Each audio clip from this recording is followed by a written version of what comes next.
welcome once again to David Skinner.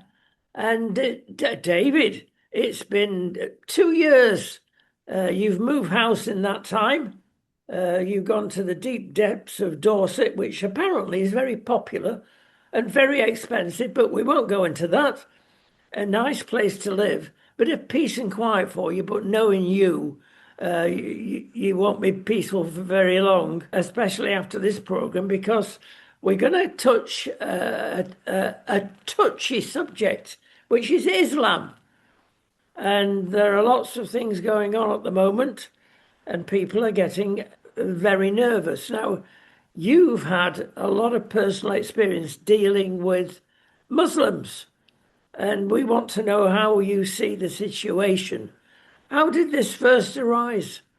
The topic of Islam has been arising actually ever since Tony Blair came into power. Um, and then we had that when the Muslim Council of Britain tried to bring in a blasphemy law and it got defeated by one, all that kind of stuff. But I mean, I can't actually say that. I mean, my experience of being in close proximity with Muslims was a very little window, but it was enough. Um, and how it came about was that in 2019, uh, there was a school in Birmingham called Parkfield Community School, where the parents were protesting about their children being indoctrinated with LGBTQ propaganda. And it was run by a gentleman called Andrew Moffat, who was, I think, the deputy head of Parkfield Community School. And he'd produced a program called No Outsiders.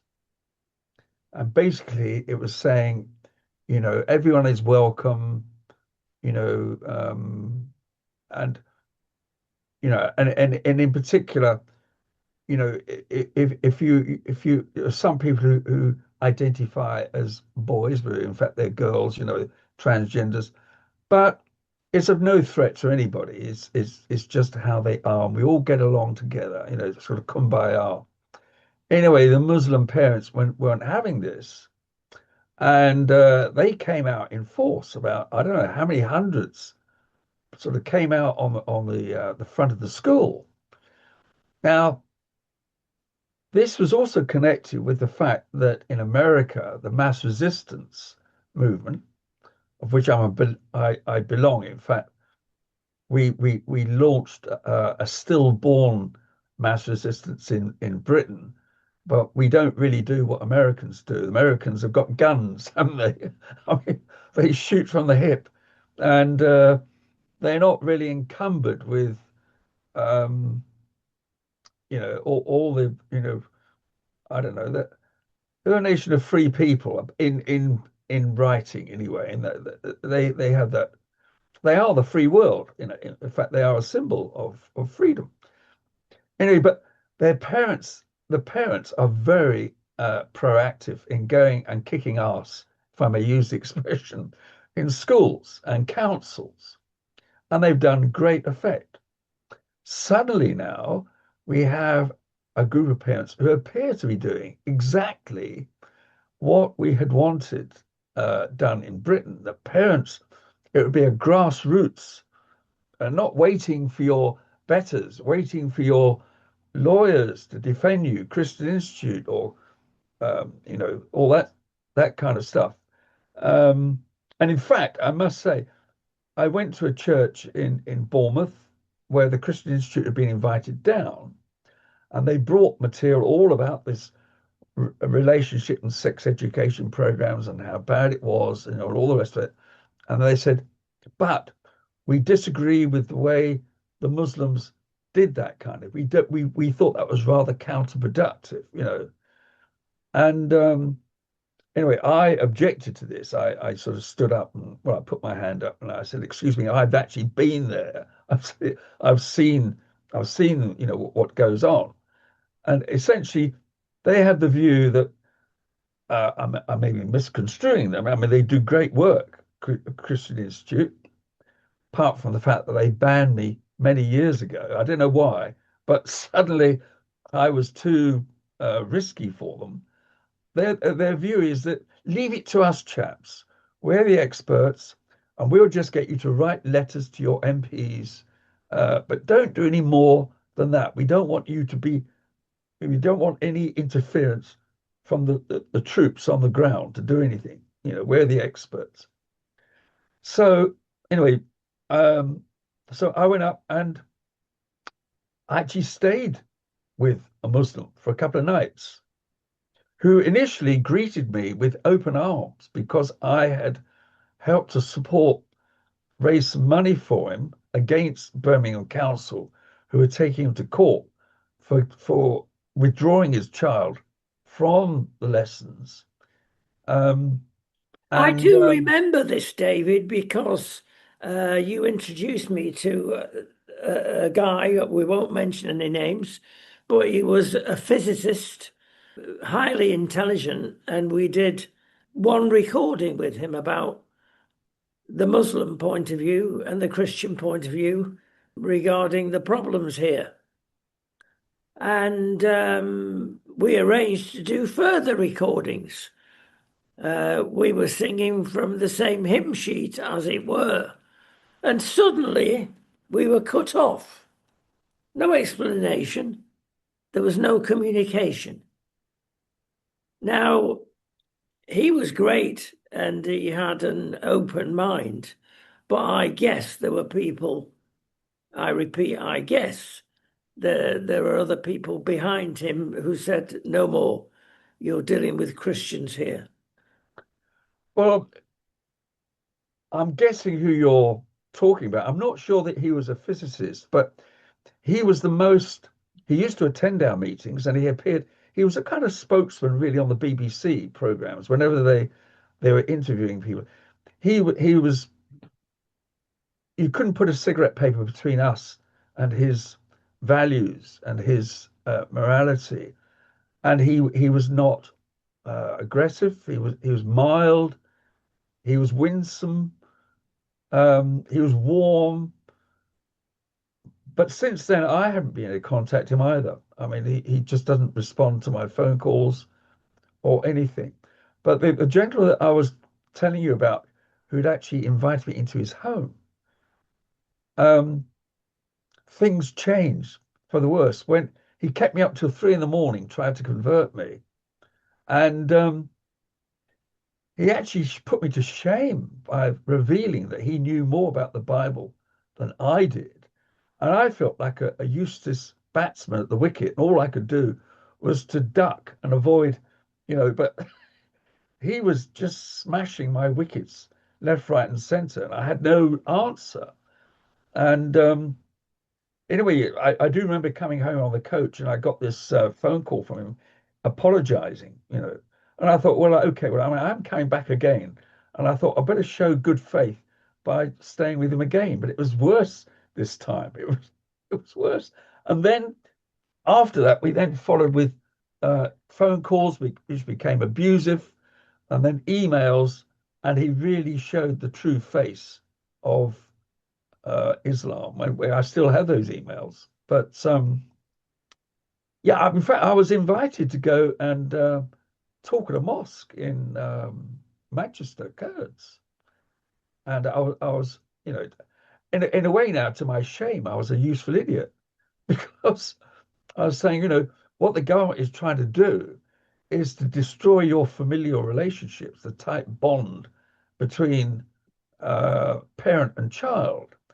They are actually what the government was doing, what Moffat was doing, was very subtly getting the kids to rebel against the the the truth, the facts that we share. We share the same truth that it's a man and a woman, except that the Muslims it's a man and many women. you know. But I must say that when I went out there on one or two occasions, um, I was struck by the demeanor of the wives and the women.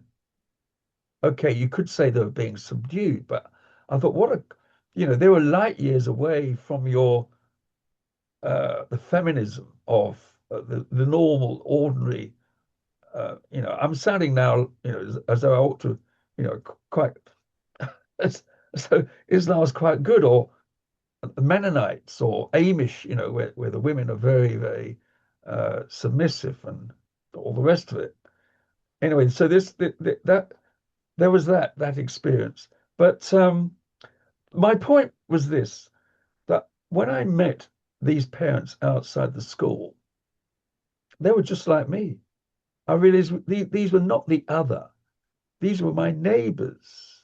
So when I was listening to Gavin Ashenden saying that he thought that that if I may, if I'm correct, he was suggesting that Muslims should just leave the country, that mosques should be shut down, the Quran should be banned, and they should be got out. Now, I must confess, I have great sympathy with that view. But you also must also counter the idea that Muslims had fought for us in two world wars. They had been brave and loyal subjects of the Queen. But I think everything went wrong as soon as Tony Blair came into power. I think that entrenched the Muslims. They saw that, in fact, they could no longer subscribe to our Marxist ideology, which is basically what Blair was all about, and Gordon Brown, and then Cameron. It is all cultural Marxism. It is not Christian. So I think that's where things, you know, took a turn for the worse. Well, But that's it's interesting because you mentioned that Gavin wants them out. I think he wants the illegals out, from my conversation with him in that television program. Um, but the ordinary member of public tries to get, and this is very British, of course, both sides of the argument, and tries to get on with people of all nations. But you've got this wretched DEI thing, the diversity, equality, inclusivity, and the Muslims are not being inclusive. They are very much their own people and they want to carry on that way, it seems. But other people say, well, they are good people. They've opened the corner shop there. You can go in there any hour of the day and night, and they're good members of the community. On the other hand, there are people, Muslims, Pakistanis particularly, it appears, that want a caliphate. They want to take over, and they're not shy about saying this, our country. How does one differentiate? Do we go out there and say, well, welcome to the United Kingdom? Difficult, that one, isn't it, when you think of illegal immigrants? And how do we converse? Should we? Gavin clearly stated that if we try and do it on neutral ground, we come from the Abrahamic tradition. But then he spoils it, as it were, and says, their God is not our God. certainly not. Um, I think, you see, Muslims have been coming to Britain, settling down and abiding by our values. And some of them have been here, 40, 50 years. No problem. Um, but then more recently, I think starting about 2019, they were coming across at Calais, and then we've got film of streams of these people uh, climbing on boards, climbing on lorries. They were all men. And we have to remember what who was the leader of Libya who got dreadfully murdered? They killed Gaddafi, are you referring? Gaddafi. Mm. He said Muslims don't need to go in to conquer um, Europe with guns and bombs. All they need to do is to go in multiply. And that's exactly what is happening. Whilst we as a nation are headed for extinction because we've got rid of marriage, nobody gets married anymore. That was because of same sex marriage. They completely made a nonsense of marriage. So since same sex marriage, uh, marriages have declined. I mean, the younger generation don't bother to get married. They have contraception. They have abortions. We've aborted 15% of the population. We now want to bring in assisted dying. So we are we are headed for our own extinction. I mean, is it the replacement level? We should be between 2.1 at the very least 2.1 children per family, probably more like 2.6. I think in Israel it is 2 points. I think it's probably 4. I don't know. It's much greater.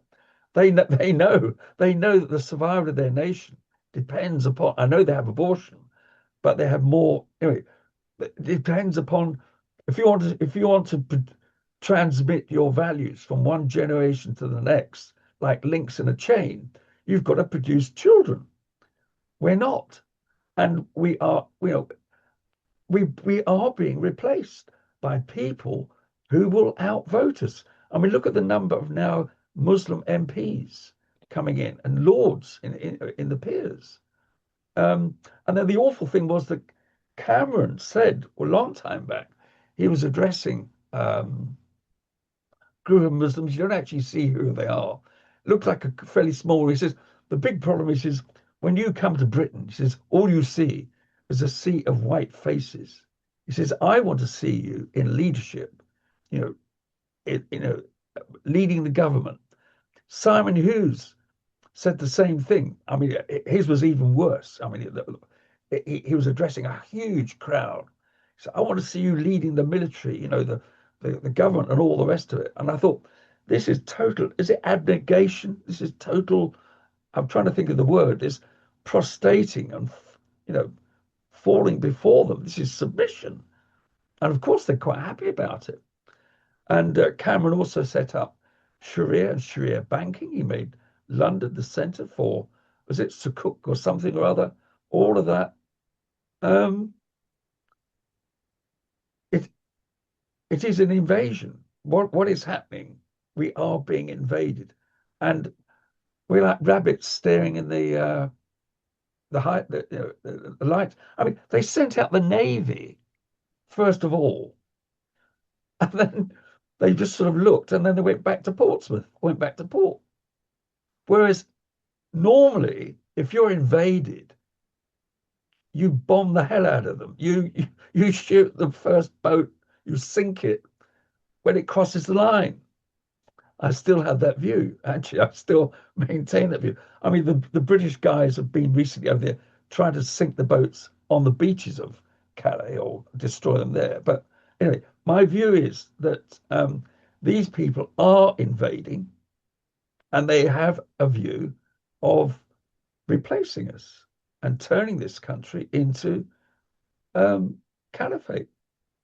No, it's turning into the countries from which they've come. Well, they have declared that, to be fair, both inside the mosque and outside. They're Yes. not hiding anything, are they?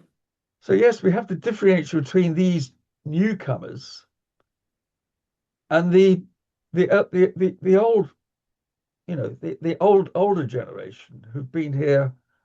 And but you see, we've also got rid of our Christian faith. We don't uphold it. And the other things you see, you talk about DIE, diversity, inclusion, and equality. All that is upheld by the Equality and Human Rights Commission. Equality and Human Rights Commission it became Europeanized. I mean, originally there was a convention, in 1948, But when the European Union got hold of it, they subtly changed it. And the first signs of this was when they forced our army to include openly gay homosexuals in 2000. So that was the first sign of the European Union overruling our laws. And then in 2005, I think six, we had the Equality and Human Rights Commission was set up, and it was set up by Sir Trevor Phillips, who's a Leninist, but most importantly of all, Angela Mason. Angela Mason was the second chief executive of Stonewall, Marxist, a member of the Angry Brigade, or what they called the something eight. These were like Biedermeinhof. They put up bombs underneath cars. No one got killed, but people did go to prison. She escaped prison, but she sort of disappeared, and then re-emerged as the second chief executive of Stonewall, lesbian, anarchist. She set up the Equality and Human Rights Commission. She also designed the previous logo of Stonewall, which is an inverted pentagram, which sign is a sign for Lucifer, totally satanic. Now, they've got all these protected characteristics: age, disability, um, race, uh, belief. I think there were sort of four, and then suddenly there's nine protected characteristics. The last five are based upon sex, gender. In other words, feminism, homosexuality, transgenderism, being married, that includes same-sex marriage, and being pregnant. But that would include a transgender, transsexual person. So we've got five of the nine protected characteristics dominating all of that. There's no allowance in there. I mean, when it says protected character of religion, doesn't include Christianity. Whenever the Equality and Human Rights Commission have been asked to defend Christians in this country, I mean, you might remember the cases of Lillian Dundell and Gary McFarlane. There was somebody. There were two others. One was a woman who wore a cross at British Airways. Well, the European Union upheld her case, but the others were sent packing. There was a Mr. and Mrs. Bull down in Cornwall who had a Christian bed and breakfast, and they refused to have two gays come and share a double bed. They offered them single beds, and it was Stonewall who were behind it. And they nearly lost their business, nearly lost their lives, actually, in the process. But the Equality and Human Rights Commission abandoned them. In fact, they worked against them. And it was actually Angela Mason who was behind it. This is fascinating, David, the history of this. And perhaps we can see why we're in such a difficult state within our state at the moment. We're being torn apart right from primary school, even nursery school, right through to universities, and the kids are coming out brainwashed and then go straight on the dole, many of them. It's an awful indictment of us as a great nation. And you mentioned in a previous conversation America, and we deal a lot with America and interview lots of political animals over there. They can't understand what has happened to Britain. They are completely nonplussed about the state of our country. And it's often, better to be outside. We are. We're in other parts of Europe, in various parts, and maybe we see things that you being close to things. I know you do sing things, but many other Brits don't. Maybe it's because they're too close to the action. But viewed from abroad, wow. Now, we've got to close the programme, but we're going to invite you back because there's lots more mileage in this conversation and lots of truths that need getting out there. David, thank you so much. We'll see you shortly. Thank you, Rodney.